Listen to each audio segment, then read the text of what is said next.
G'day legends, I hope that you are having a fantastic day and a fantastic start to your week. I know many people, at least in Australia, have today off work, so I hope that you're enjoying that as well. Now legends, of course, as always, there is a lot to go over. We will look at the maps as there are several updates, and of course we need to compare between maps also and see where they line up from different sources, at some points very opposing sources.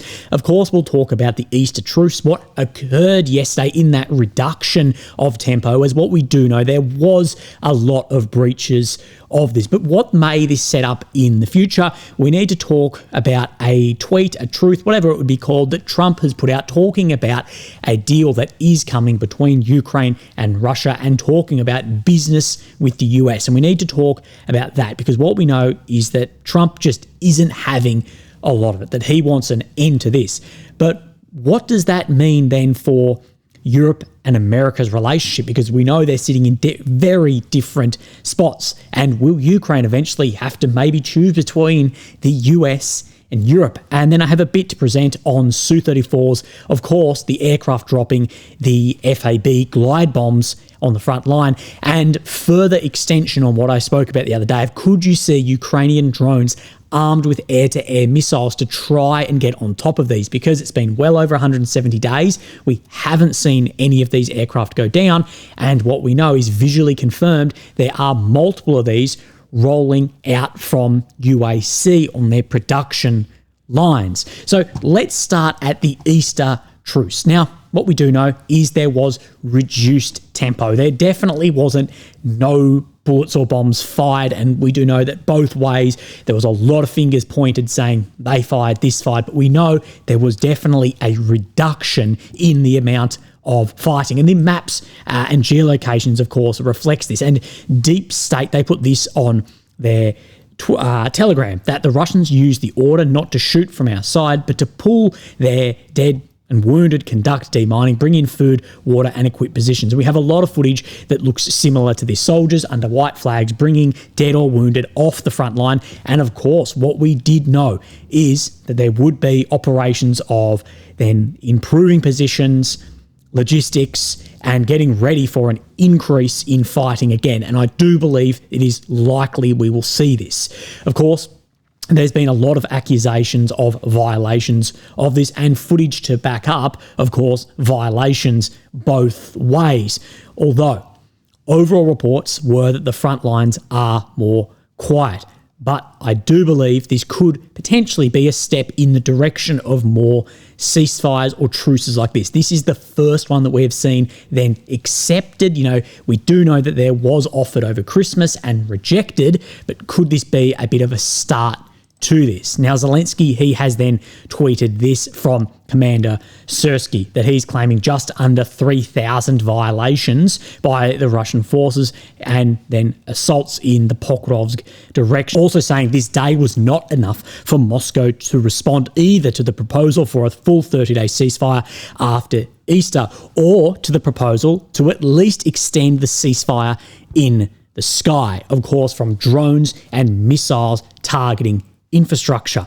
And he says that they will then apply this symmetrically. So ceasefire will be met with ceasefire, and Russian strikes will be met with our own defense, saying actions are always louder than words. But this is where I see that this is always going to fall flat, and where it is idealistic, maybe not realistic, and I don't believe that Trump is buying this, is there is an expectation for the current winning party militarily, who is Russia, to give up their advantage, battlefield advantage, and their leverage, military leverage, without any relief in turn. And I've spoken about this at length. These ceasefire in the sky, ceasefire on the front line, that only affects Russia's advantages. It has no impact on where Ukraine and its allies have their advantage economically. So it's only targeted one way. Zelensky, I believe he knows that this won't work, but what it is doing is appealing to Trump to show, hey, I'm ready for the ceasefire, but then the Russians aren't. We'll go over more of Trump's position in a second. Now, it is highly likely that I think we will see a increase in actions following the reduced tempo of the Easter truce. What we've seen rotations, resupply, building positions, clearing roads, and a lot of non-lethal ISR assets conducting then your reconnaissance, surveillance, intelligence to pinpoint positions and systems. So I believe we will see over the next 24 hours into the next few weeks an increase in operations. And what I did say yesterday is I believe that those Russian assets, they would have had a lot more lead time knowing this was coming than the Ukrainian forces would have, because it was sprung up seemingly out of nowhere. But I believe within the Kremlin, they would have known this was coming. So let's talk about then the Trump deal. And he has tweeted this, all in caps. Hopefully, Russia and Ukraine will make a deal this week. Both will then start to do big business with the United States of America, which is thriving, and make a fortune. And I'll be very interested to see if the US start lifting sanctions on Russia. I'll be super interested to see if and when European states start to do the same. I don't care about what they're saying right now. If the US set that, I'll be very interested to see where the other states allied to the US will actually end up on further sanctions. I wonder if sanctions are lifted on Russia, at least some of them, if then tariffs will be placed on with Trump's blanket tariffs. But let's talk about that deal, and this links into the 30-day ceasefire Zelensky is talking about, as well as ceasefire in drones and long-range systems. Now, Trump knows that peace requires both sides to agree to an end, not one saying we will end at this and the other one rejecting that, and vice versa. It's clear that Trump feels no responsibility or loyalty to this war. Again today, saying that Zelensky and Biden could have prevented it and that Putin should never have started it. And he believes that Russia holds the upper hand. We have seen him say to Zelensky that you have no cards. Trump, he also understands that a quick end to the war at this point in time would require concessions to Russia, both economically and territorially. Putin, he in turn knows Trump wants to deliver an end to the conflict as a campaign promise. He also knows that Trump sympathizes with Russia's position of strength on the battlefield and is taking that into account. Now, I believe that Trump sees the 30-day ceasefire aimed solely at Russia's leverage as doomed from the start, that it was more of a diplomatic rather than a realistic implementation of something like this. And that's why we've already seen talk of a potential US-Russia economic partnership, even with that tweet. And of course, US-Ukraine economic partnership with, of course, the minerals deal that we could see signed off in the coming days potentially. And what that does do is it does tie Ukraine economically to America. Now, there's a lot of problems as well with that around joining the EU and sovereignty, but there is that pro of tying to the largest economy in the world. If the Trump administration move forward with business relations with Russia and concessions made, we will see tensions between the US and the European states, other NATO states and leaders rise significantly. And we could see Ukraine forced into a position where it has to choose between the US and Europe. So an end to the war with the US, with the real situation happening at the front line, what would mean concessions, likely handing over territories, or with Europe, and where we know Europe see an end to the war through a position of power, therefore meaning further military actions. And I believe Ukraine could get stuck in between, choosing one or the other. Now, the coalition of the willing countries, they need to be very clear and precise between themselves of what they're going to do in the event of reduced US support. This needs to be put down now if we're doing ABC, very quickly implemented after, because if we see US support reduce, we know things could go badly very, very quickly. So they basically have two roads they can go down here. A, continue the war, or B, negotiate. Which if you're then wanting to negotiate and you've lost the most powerful partner here, well, it's probably going to end up worse. But let's go over A. Europe needs a real down-to-earth, no bullshit battlefield assessment. And that assessment needs to pull out their strengths and weaknesses and what they can really do to increase Ukraine's position on the battlefield. What weapons, sanctions, manpower, all of that, and what can be implemented quickly. It's nice to talk about 1,000 tanks, 50 aircraft, XYZ, but that is going to take months, if not years, if not impossible in the next decade, due to building factories to replace shells and tanks and all that if you lose it from the US. So there needs to be a real no bullshit assessment of that. Also, a real no bullshit assessment of what functional and enforceable security guarantees are we willing to extend to Ukraine.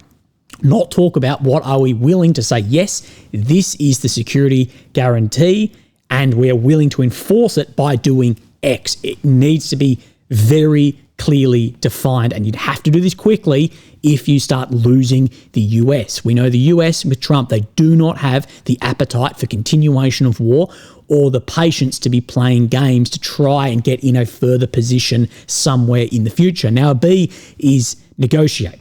Now, if you're negotiating without the US, Putin's conditions will likely be more extreme. So can you entice the US back into the picture somehow? You also need to look at what is the real position of where Ukraine is sitting and where Russia is, and can we find any overlap that may be a concession made. They need to put down what is their condition and their position. Not where Putin's is, not where Zelensky's is. What would the European coalition of the willing countries, what is their position on this? As we do know that they do claim that this is an existential threat to the remainder of Europe. That links back into then what functional enforceable security guarantees are available and willing to be extended to Ukraine. And this is what I'm saying is that needs to be done very quickly. It needed to be done yesterday. If we see the US go, hey, look, we're done with this. We are withdrawing some level of support, if not all, and we're withdrawing as maybe the mediator and the chief sort of negotiator here. Europe, the coalition of the willing countries, I know it's not all just European states, but they need to be able to step in very quickly with, okay, are we plan A on military action, or are we plan B on negotiation, and can we bring America back in to negotiate? Okay, let's have a look at the maps. Of course, here we have Ukraine in the center of your screen, the capital of Kyiv. The red areas occupied since 22, the purple since 2014. The red check, this is area that Russia has made over the past 24 hours. Now, what I will say about this map is a lot of the updates shown on this map have been shown for some time by Syriac. So it doesn't exactly mean that it was done over the past 24 hours. But regardless, let's have a look at this. So let's come into then what I'm calling the Turny Front. And what we can see is an entry into Novy as well. Deep State, they have confirmed that Kateryivka has become occupied by the Russian forces. Now, I do have a map here, Syriac map.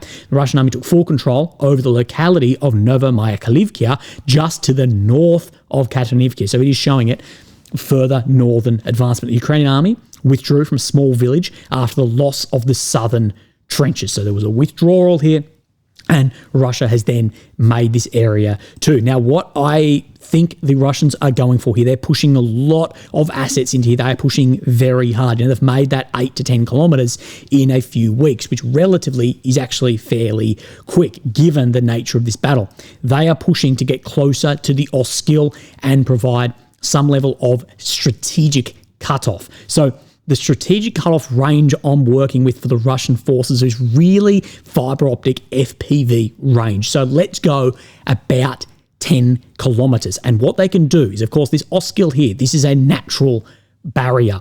So what the Russians are trying to do is get within, say, 8 to 10 kilometers of this. So the logistics heading up into the north of here is going to be far more costly as well. What could have a Ukrainian withdrawal out of this area back into an area like Izium, and then Russia would gain more kilometer squares in here. So let's measure this here. Where would they actually have to get to? So let's go Lozove. This is the border here. Let's try and go 8 kilometers. Let's go out to then 10, so sort of the max range to somewhat cut off this area. So this Kapivkia, this would be the level of real concern for this whole area here, and we could see a large movement up. And then if we go back to here, how far are they away? About the same. It's about in the middle. But we have seen that Russia over the past few weeks has advanced about that same amount in here. So keep an eye on this. Remember, there was an anonymous analyst who provided to me the biggest thing that could end this war quickly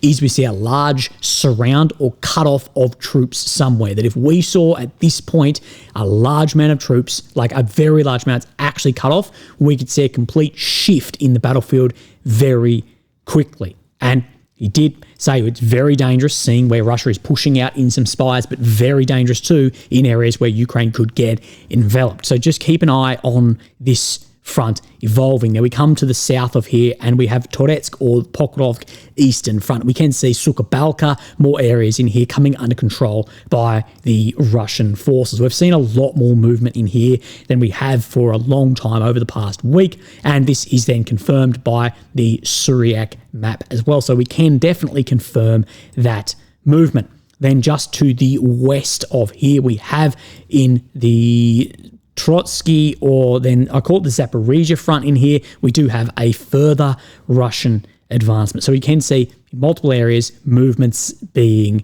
made. But keep an eye on where things are moving and what may happen as it steps forward in the coming months. Remember that at this point in time, whether it's looking like negotiations may come onto the table, of course, anything gained or lost is cards on or off the table. Remember that claim that this area in here in Kursk has come back under control by the Russian forces.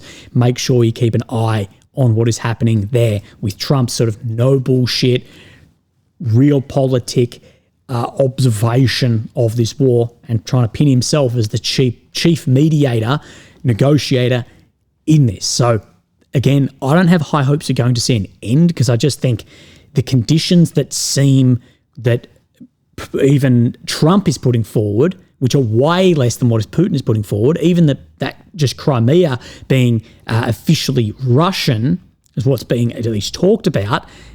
I just can't see Zelensky ever accepting that. And this is what I go into.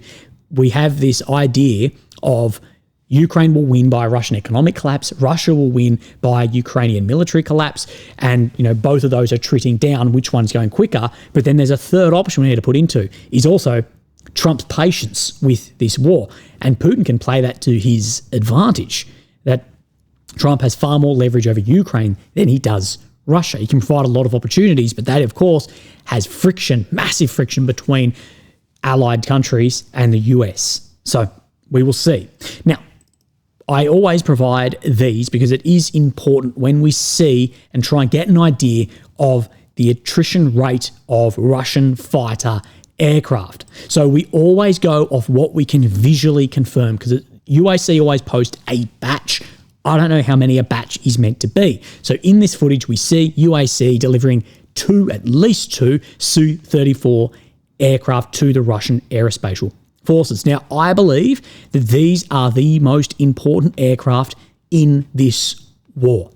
They can fire all types of weapons. We see them, of course, with the FABs, more of a tactical system, but we do know they can also fire hypersonics. Yes, the MiG-35s do that more often, but there is footage of these firing those weapon systems, and it's been over 170 days since a downing. So what I'm saying is these currently are positive in the attrition rate. More are being delivered than being lost. And remember that these are new upgrades coming onto the lines as well. And what we spoke about is that Ukraine, they need a way to target these planes, not target the FAB. You're never going to have enough air defense in the world to do that, or money as well, due to how cheap an FAB is and how expensive air defense interceptors are. We need to see those Su-34s intercepted, but super risky trying to put an F16 or a MiG-29 or Su-27 in the air to target those. And obviously it may be being done, but we haven't seen any go down. In fact, we've actually seen an F-16 go down recently. How could you possibly do this? And I brought up this the other day. What we saw was one of the drone boats with missiles on board it, of air-to-air missiles. Now, this on board this boat, this is an R73. It's infrared guided or a heat-seeking. We also know there are R37 radar guided. Now, what I may have misspoke the other day is I may have referred to the R37 as heat-seeking, and I apologise. But we do know as well Ukraine does have other types of air-to-air missiles from the West also.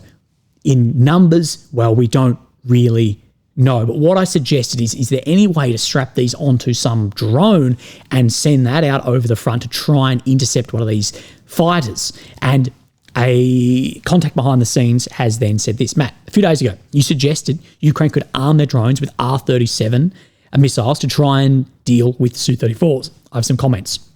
Too long didn't read. It should be possible, but with greatly reduced effectiveness. Long version. The R37 is not a heat-seeking missile, but a radar-guided one. In NATO parlance, it's a Fox 3 missile. So this is what we are referring to here. So Fox 1 is aircraft's radar sending to the missile and then it hitting. Fox 2 is what you'd call heat-seeking or IR, and Fox 3 is active radar honing. So it can use both radars aboard, but the missile itself has its own. This is where the R37 and R73 sit, but also take note of where the AIM-9, IRST and AIM-120s are sitting here also, because we do know Ukraine has those in its arsenal as well. Anyway, as such, it comes equipped with its own radar, but obviously it's a very small one with limited power and therefore range. To make effective use of it, a pilot must use their aircraft's radar to detect and lock onto the target. The information from the aircraft's radar is live fed to the missile, so the pilot can fire, at least if they feel they're in a good firing position. Ideally, they want to be flying very high and very fast, because this maximizes the missile's energy, potential energy from altitude, kinetic energy from speed, so using the plane's momentum. And this is something we need to look at when we talk AIM-120 missiles, R37s, R73s, any of those. When this is the range. Think of it like Volkswagen quoting the range of your Golf. That is in perfect conditions. It's at a certain altitude, flying straight, all of that. Once you start getting turns involved or you're going a lot slower or lower like a drone would be, you're going to use far more fuel, therefore decreasing its range massively. Once the missile is off, so off the rails of the drone or plane, it can receive live updates from the aircraft. But eventually, once it's close enough to the target, it should be able to lock onto it with its own radar. At this point, it does not need anything from the aircraft. Within NATO, when a missile achieves a radar lock on its own, it is said to have gone pitbull. I believe live updates aren't strictly necessary before it goes pitbull, but the missile is less likely to eventually find its target without them. So, I think you can see the problems with mounting an R37 on a cheap long-range drone. Little is known about Ukraine's drones, but they likely lack any kind of radar, certainly air-to-air radars, but also tend to be rather slow and unable to fly high. At 510 kilograms, the R37 is a chunky boy. I don't know how much Ukraine's drones can carry, but with half a ton of extra payload, I'm sure they'd fly slower and lower than their normal specs might suggest. Don't worry, we get onto the R73 at one point. In practice, the missile would have to rely on its own radar alone to detect, target, and get a lock, which would greatly reduce its theoretical range. Once fired, it would be fired from a relatively low altitude at low speed. It would have little energy, therefore little effective range, and less of an ability to maneuver. Though, as a tanker killer, it probably can't maneuver very much to begin with. In other words, it couldn't detect targets from very far or fly very far. Still, does this mean this concept is doomed to fail? Maybe not. Small drones that fly low and slow are a bit harder to detect than big fighters. I can certainly imagine a scenario where a Russian fighter fails to detect such a drone, or perhaps where the pilot ignores it, figuring it can't possibly be a threat. In such case, if the drone can get close enough, thanks to guidance from the ground radars, or just by pure luck, it might be able to catch the Su-34 by surprise and get a lucky hit. However, I'd expect the Russian Air Force to quickly acknowledge this new threat and adapt. They could make a Su-35 or two escort each Su-34 and look out for drones to take them out from a safe distance, which they should be able to do thanks to their more powerful radars altitude and speed advantage over a drone. And we have heard about this escorting of Su-35s with Su-34s, but I'm yet to see footage of it, but it makes sense. Well, what about the other system? Because we have seen then this system here get a kill, maybe 2 kills on a helicopter. Now, the other day, I said what was a claim, and I do need to, address this. I did say that it was claimed that a Tu-22 went down from one of these. Now, a lot of people jumped on me and said, no, that was likely from another system claimed to be this. Given the height and speed, that would be very unlikely. Not impossible, but it must have been flying low and slow at the time if a drone, but given just the IR ability of these to target something like that, it's definitely not at kilometres high or very far away, which Tu-22s should be. But we definitely have seen choppers go down from them. Now, as far as I know, Ukraine only have early versions of the R-73, which is incapable of lock-on after launch. So it might achieve an IR lock before being fired. In theory, this can be done from up to 11 kilometres or so, but in practice, often about half of this. Even though the missile has a theoretical range of 30 kilometres once it's flying, realistically, Su-34s coming in to drop fabs would be presenting their front, not their rear. So their IR signature, so heat signature, would be low, and the lock-on range would likely be 5 kilometres or less. I've seen the figure of 3 kilometres for all aspect locks. The missile would also have relatively little energy when fired from a low, slow drone. But this doesn't matter as much for a short-range missile. On the upside, it's a much lighter system, around 100 kilograms. So a drone might possibly be able to carry a couple of them without too much of a performance hit. Remember, Fighter Bomber the other day was saying that you see even that F16 went down, it was like 3 or 4 missiles, and that is very normal in air warfare. I think the best option for Ukraine might be to sneak up on retreating Russian fighters by flying very low and very close to the front line and hoping that the Sukhoi gets closer than it should. But at that point, they'd be better off using ground-based systems. In my opinion, they're easier to hide and probably cheaper to set up. Plus, many of Ukraine's ground-based air defences have much more range than this. And they've already adapted the R-73 for ground-based use anyway. And of course, we know Ukraine has different variants of Western missiles conducting same roles in their arsenal too. But what I'll push back on this at the bottom here is, but what we are not seeing is we're not seeing those Su-34s go down. We're seeing a positive rate of them actually being made to going out of the sky. And there's no new systems realistically that are looking like they're going to enter, especially from the US. Could there be some way to Frankenstein up some level of drone, air-to-air, heat-seeking missile? But the thing is, you're going to need very, very large numbers of them, because I would imagine that the interception rate is going to be very, very low. But given those numbers, it also reduces that, because we don't know, but we presume very high and fast, that Su-34s are flying. If you're dealing with kilometres of range, you're just going to have to be right place, right time. And also, as he touches on correctly, well, there's going to be adaptation to that also. You're going to have a reasonable sized drone to carry 100 or a 500 kilogram bloody rocket on board it. Then their radars will be able to pick that up, and it may force them to fly in tandem, but I don't know. It's all about adaptation, innovation of this dance between offensive and defensive items as they enter and exit the battlefield, or as they become very efficient and then lose their effectiveness. Anyway, I do believe if you were to say what is a big system Ukraine need to get on top of, it's those Su-34s, because they can conduct drops of dumb bombs through to glide bombs through to hypersonics if needed. So, yeah. Anyway, legends, you have a fantastic day, and I'll speak to you tomorrow. Thank you. Bye-bye.